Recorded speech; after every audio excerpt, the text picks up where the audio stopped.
இந்த கல்லறையை கட்டுறதுக்கு முன்னாடி இந்த தோட்டத்துல தான் புதைச்சிருந்தாங்க. Cut. Very good Vishnu sir. நீங்க எப்ப கதை சொன்னாலுமே அது எல்லாத்தையுமே கட்டி போட்டுருது. அவங்க அமெரிக்காவில இருந்து இன்டர்வியூக்காக வந்திருக்காங்க. கடைசியா ஒரு கேள்வி விஷ்ணு சார். எல்லாருக்குமே தாஜ்மஹாலை பத்தின கான்ட்ரவர்சி நல்லாவே தெரியும்.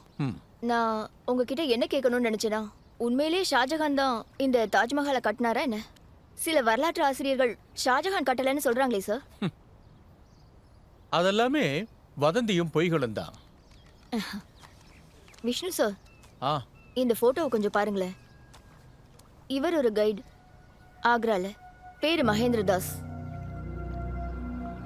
அவர் 1970ல அமெரிக்கன் ஆர்காலஜிஸ்ட் பீட்டர் வில்லியம்ஸையும் அப்புறம் விஎன் வர்ட்ஸையும் தாஜ்மஹாலுக்கு அடியில இருக்கிற சேம்பருக்கு கூட்டிட்டு வந்திருக்காரு. அவங்க என்ன சொல்றாங்கன்னா, இது ஒரு ஹிந்து அரண்மனைன்னு. அவங்க அவரோட காலரை பிடிச்சு கேக்குறாங்க. மேடம், நான் ஒரு சர்டிஃபைடு கைடு. நான் தப்பான தகவல் தரமாட்டேன். சாரி. Vishnu sir, cut. 5 நிமிஷம். Vishnu sir please please. Vishnu sir please. Okay okay, 2 நிமிஷம். நான் சொல்றத கொஞ்சம் கேளுங்க. விஷ்ணு சார், உங்களுக்கு தெரிஞ்ச மாதிரி இந்தியாவோட ஹிஸ்டரி பல வருடங்களா கட்டமைக்கப்பட்டிருக்கு. தாஜ்மஹாலை பத்தி கண்டறியப்படாத உண்மைகளை டாக்குமெண்ட்ரி பண்றதுக்காக நான் வந்திருக்கேன். அந்த கண்டுபிடிக்க முடியாத உண்மைகளை உங்களால மட்டும்தான் கொடுக்க முடியும் விஷ்ணு சார்.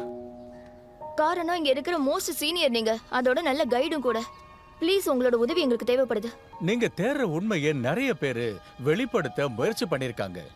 ஆனா கடைசியில அவங்க தோல்வி அடைஞ்சிருக்காங்க. இந்த உண்மையை வச்சு நீங்க என்ன பண்ண போறீங்க? இந்த படத்தை நீங்க அங்கீகாரத்துக்காக தானே பண்றீங்க. ஒரு செய்யுங்க. ஷாஜகானும் அந்த காதலுக்கான அடையாளமும் உங்களுக்கு நிறைய வருமானத்தையும் அங்கீகாரத்தையும் கொண்டு வந்து கொடுக்கும். Vishnu sir please. போதும். Thank you madam.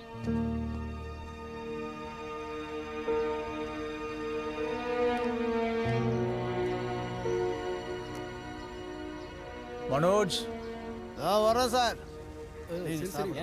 மனோஜ், சார், இந்த தடவை விஷ்ணு அண்ணன் என்னை எப்படியாவது ஜெயிக்க வைக்கணும். இதுதான் உங்க கடைசி பேக் பிரதர். கொஞ்சம் மெதுவா குடிங்க, இனிமேல் தான் ரொம்ப ஃபன்னா இருக்கும். நீ எப்போது சந்தேகப்பட்டிருக்கியா? இத்தனை வருஷங்களா நாம தாஜ்மஹாலை பத்தி சொல்லிக்கிட்டு இருக்கிற கதைகள் எல்லாமே ஒருவேளை பொய்யா இருந்ததுன்னா என்ன நடக்கும் சொல்லு?